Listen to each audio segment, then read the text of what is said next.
why do you think that it is important to take into account the writing part in the language? In this case, English. Well, first of all, we can talk about that writing it's unskilled about these four skills.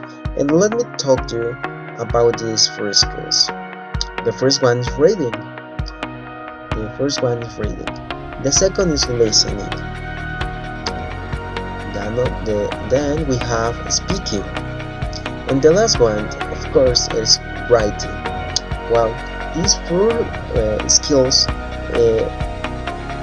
let us learn a new language through these skills. Well, today let me talk to you about writing. Well, writing it's very important, and when everyone talks about learning a new language, everyone says, "Oh, maybe it can be difficult," but I can tell you, we can learn that as we were babies, and well, like him, and it's important to develop these four skills. And this will help us to have a better communication when we learn our mother tongue. We learned first by listening, then by speaking, then by reading, and finally by writing.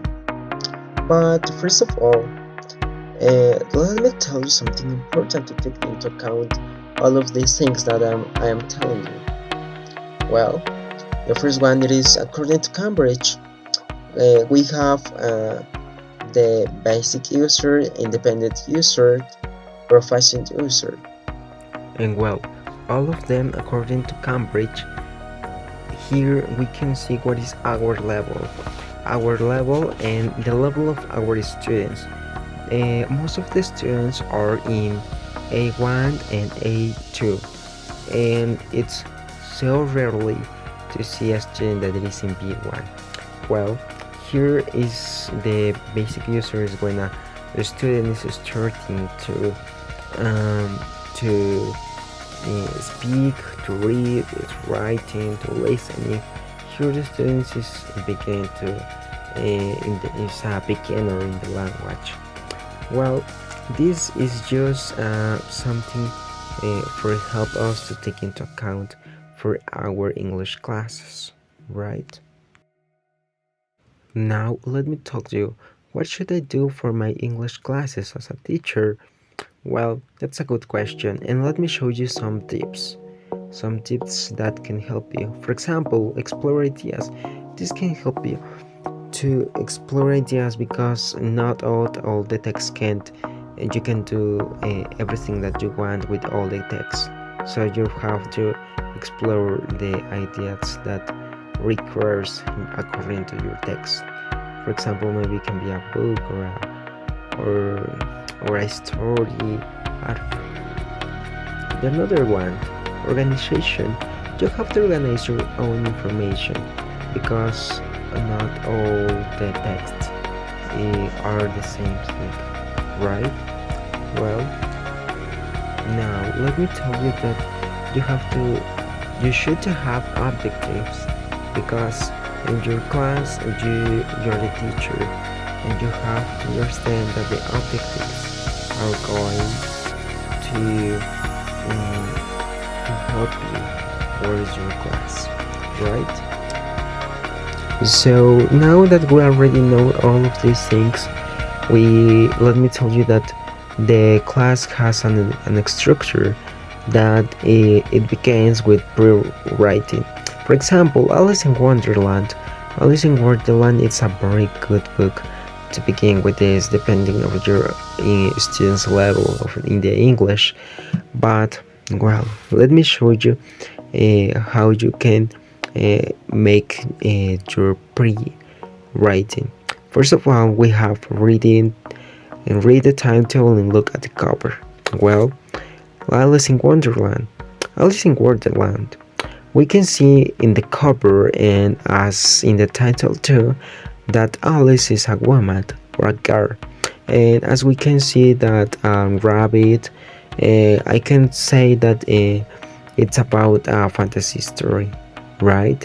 That can help us to make predictions, and that's a very useful tool for us before to start reading.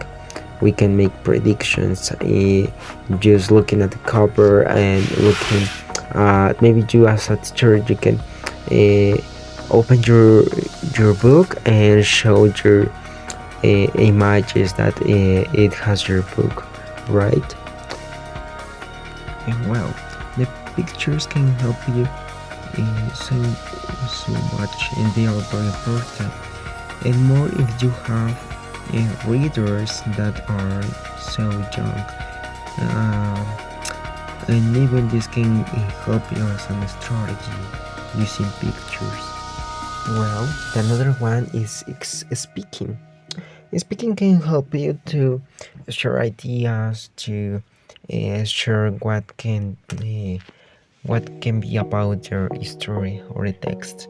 This can be very useful. This is a very useful tool for writing. Yes,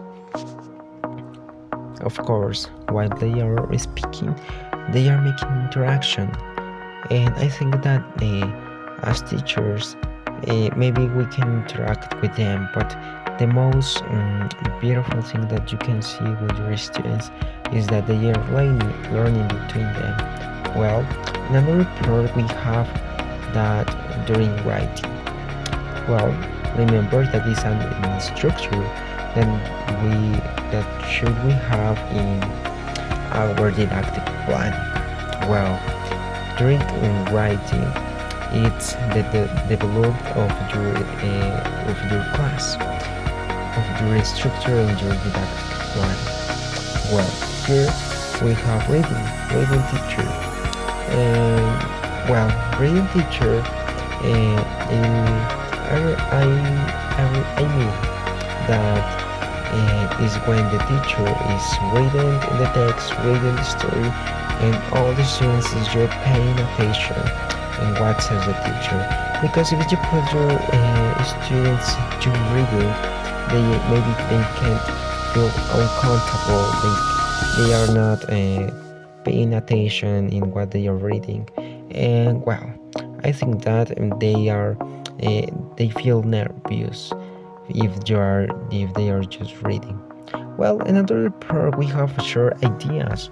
Short ideas is very important because they are you are fomenting the critical thinking first of all. And in another part we can talk about that they are speaking. As I said, they are sharing ideas. And the last one, recapitulation. Recapitulation can improve the memory with them, and this can help us to remember what happened if we're talking about that it was a story or any text. Well, reading students, like I said, students feels nervous, and that's not a good idea for them. Well, now let me show you that we have pause writing. And what does that mean? Well, this is like the conclusion of your writing, and this is one of the most important parts because your conclusion your writing class. For example, we have timeline. This is a graphic organizer that can help us to recapitulate the facts that happen during the story. If we are talking about a book or a text that consists of that about it. Well, in another part we have proofreading. Proofreading can help us. Well, this consists of symbols that can help us to help to the student in their writings. For example, if during writing we were the students were writing something about the story or about the text, we as teachers we can use some symbols you can find them, the symbols, that they are just universal, or they are just suggest for you as a teacher, because these symbols not are determined as an official way to evaluate the ratings. Well, you can improve the rating of your students during this. You have to teach them what does that mean, that symbol. If you're, for example, if you are just drawing a circle, you have to explain what does that mean, that circle, right? And this I'm going to teach you in our page that we have through internet. Well, in another part we have short writings. Short writings is very important, and I think that the most important thing in while the class is happening, this is when the students can share between them what do they wrote, what do they learn during the class, and they can feel comfortable if they are with another classmate, sharing their feelings and even their learnings. Thank you and have a wonderful day.